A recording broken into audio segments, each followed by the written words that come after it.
Тэгэхээр эрүүл мэндийн яам, эрүүл мэндийн хөгжлийн төв улсын бүртгэлийн ерөнхий газар, за цахим эрүүл мэндийн төсөл маань өнөөдөр улсын хэмжээнд статистик мэдээллийн менежер, мэдээллийн ажилтнуудын дунд сургалтыг зохион байгуулж байна. Тэгэхээр энэ сургалт маань энэ цахим эрүүл мэндийн төслийг хэрэгжихтэй холбоотойгоор мэдээллийн эмч мэргэжилтэнгүүд маань юу хийх ёстой, ямар бэлтгэл хангах ёстой, ямар мэдээлэл авсан байх вэ гэдэгт чиглэж явагдаж байгаа.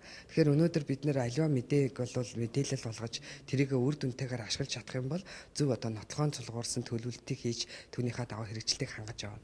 Тэгэхээр энэ чиглэл дээр ажиллаж байгаа хүмүүс маань энэ шин технологиг хэрхэн нэвтрүүлэхийн, за мэдээллээ хэрхэн ямар стандартаар авч явахын, ямар нэр томьёог ашиглахын, за энийг хийхдээ олон улсад баримталж байгаа чиг хандлагын үеийн бид цаашаа ямар байдлаар явах вэ гэдэг асуудал дээр бол анхаарлаа хандуулж ажиллах юм байгаа. Тэгэхээр энэ сургалт маань 2 өдрийн дотор явагдана. За үүн дээр бол бид нэр иргэний бүртгэл мэдээллийн газартай бол хамтарч за нэг иргэн нэг бүртгэл гэдэг энэ системийн доор бас ямар мэдээллүүдийг хамтдаа хийх үү гэдэг асуудлыг хүртэл ярилцж байгаамаа. Тэгэхээр манай цахим эрүүл мэндийн төсөл бол 2020 оны 9 сард бол дуусах байгаа. Тэгээ энэ хугацаанд бид Монгол улсын эрүүл мэндийн салбарын бүх байгууллагуудыг хоорондоо мэдээлэл солилцох болцоотой болгож энэ нэгдсэн платформыг бий болгоно. За ингээд мэдээллүүд бий болж чадсанараа тэнд ажиллаж байгаа хүмүүс маань хоорондоо мэдээлэлээ явуулж ингэж ажиллаж чадвал үйлчлүүлэгч иргэд маань тусламж үйлчлэгийг авахтаа чирэгдэлгүй үр дүнтэй явахын болцоог хангаж өгөх юм аа. За өрхийн эмнэлэг дээр бол ерөөхдөө иргэний эмнэлгээр хөнгөлтэй юм бичүүлээд эхэлсэн байгаа 4 сараас эхэл. Одоогоор 362 мянган хүн маань хөнгөлтэй юм бол авсан байна. Тэгэхээр бид нар бол төрийн үйлчилгээний нэгдсэн систем буюу энэ иргэний бүртгэлийн систем тий. За хүн амын өрхийн мэдээллийн сан буюу энэ мэдээллийн сангуудтай холбогдоод тухайн иргэнийг бол шууд иргэний эмнэлгээр нь бол таньж ийн гэсэн. Өмнө нь ингээд эрүүл мэндийн байгууллагуудаар бол энэ улсын бүртгэл болон энэ бусад хөндлөнгийн мэдээлэлүүд бас ирээгүй байсан учраас заавал хүний мэдээллийг гараар бичдэг, шивдэг байсан бол одоо бид нар улсын бүртгэлээс мэдээлэл аваад иргэнийхээ мэдээллийг даатгалын байгууллагаас мэдээлэл аваад цахим системээр харуулж байгаа учраас заавал иргэнийг чирэгдүүлээд байх шаардлагагүй. Иргэн өөрөө аль биесээр ирээд иргэний эмнэлэгтэй байх юм бол даатгалын төлсөн мэдээлэл нь цахим системээр харагдж байгаа гэдэг үйлчлэгийг үзүүлэх болцоотой болж байгаа.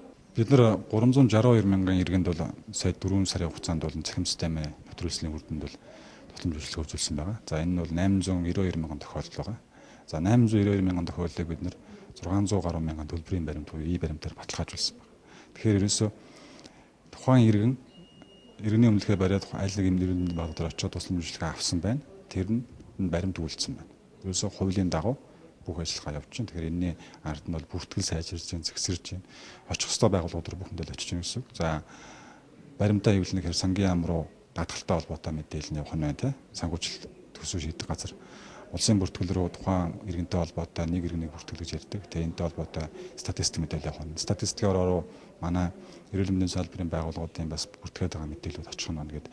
Цаагаараа ингээд бүх мэдээлэл маань цахимаараа дамжаад очиж байна. Тэгэхээр өнөөдөр өрхийн эмнэлэг, анхан шатны сум дүүргийн эмнэлэг, за бүх шатны эмнэлгүүд дээр бол цахим систем хийгээд байгаа боловч яг бүртгэлийн тогтолцоонд бас боловсронгуй болоог байсныг бол бас сая сүүлийн 4 сард бол ерхэд нь шийдээд одоо эмчнэр бол үндсэн ажиллаа хийх буюу яг эмчилгээтэй холбоотой ажиллаа хийх буюу өмнө нь бол ингээд иргэний бүх мэдээллийг нэг нэгэнгүү бүртгэдэг байсан бол их шаардлага болцсон байна. Ганцхан иргэсэн дугаараар болоход бүх мэдээлэл нь бол гараад ирдэг. Тэгээд энэ жишээлбэл үндсэн ажиллаа хийх болцоог бүрдүүлэх юм үнэ үзэх эрүүл мэндийн зөвлөгөөг өгөх юмдаа илүү цаг зарцуулах болцоотой болж ирсэн. За хамгийн гол хийгдэх ажил бол иргэний эрүүл мэндийн цахим бүртгэл үүснэ. Тэгэхээр тэрүүгээр өвчтний портал гэдэг иргэн хүн одоо интернет буюу компьютертэй хахад өөрийнхөө нууцыг пассвортоо оруулаад өөрийнхөө эрүүл мэндийн талаар холбогдолтой бүх мэдээллийг харах боломжийг бүрдүүлэх байгаа. Тэгэхээр нэг үндэ жишээ нь пассвортны хэсэг за одоо тэдэн онд төрсэн тэр газар амьдардаг за дархлаажуулалтанд хамрагдсан уу хорт зуршил ямар уу гэдэг бүх тэр цонх одоо цонхон дээр тавигдах бүх мэдээллүүд нэгдэн даатгалаа төлсөн үү эмийн сангаар үйлчлүүлсэн гэсэн мэдээллүүдийг бол үүсгэх тэр иргэний эрүүл мэндийн цахим бүртгэл иргэн болгон дээр үүсгэх нь бол манай энэ төслийн хамгийн гол одоо үр дүн.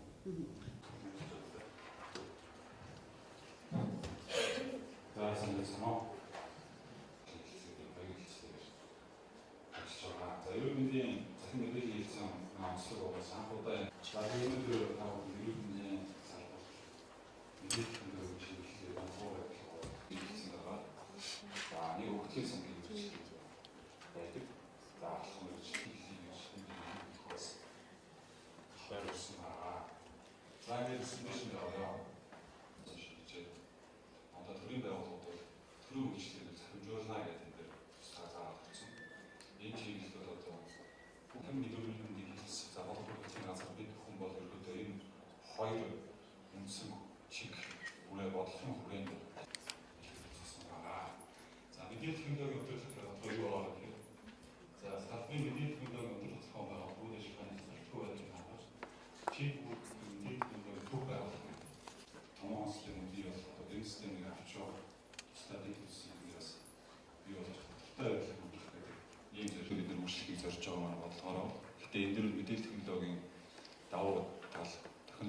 ашиглаж илүү бас мэдээлэл хэлцэх энэ төр ажиллагааг мэдээлэл хэлцээнээс форум төлөвлөж байгаа. За энийг үсээр хаалгаар гэхээр энэ манай дэлхийн банкны за энэ бол бидний одоо яриад байгаа захин засаг хөтөлбөр буюу төрөөс гаргасан захимын талаар ажиллах бодлоготой нийцүүлэх гэж хийх гэдэг.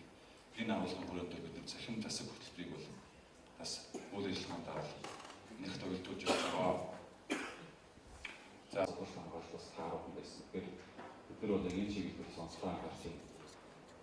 Төрийн мэдээлэл буюу энэ тийм тоног хөрөн зөвлөлийн байгууллага дээр байршуулахаар үзэж байгаа. За тэгээд сая түрүүний uuсан дээр доор нь бол энэ бүхний зэрэглэлд платформ сүлжсэн онцлог шинжилгээ эмчилгээний шинжилгээнд боловсруулах.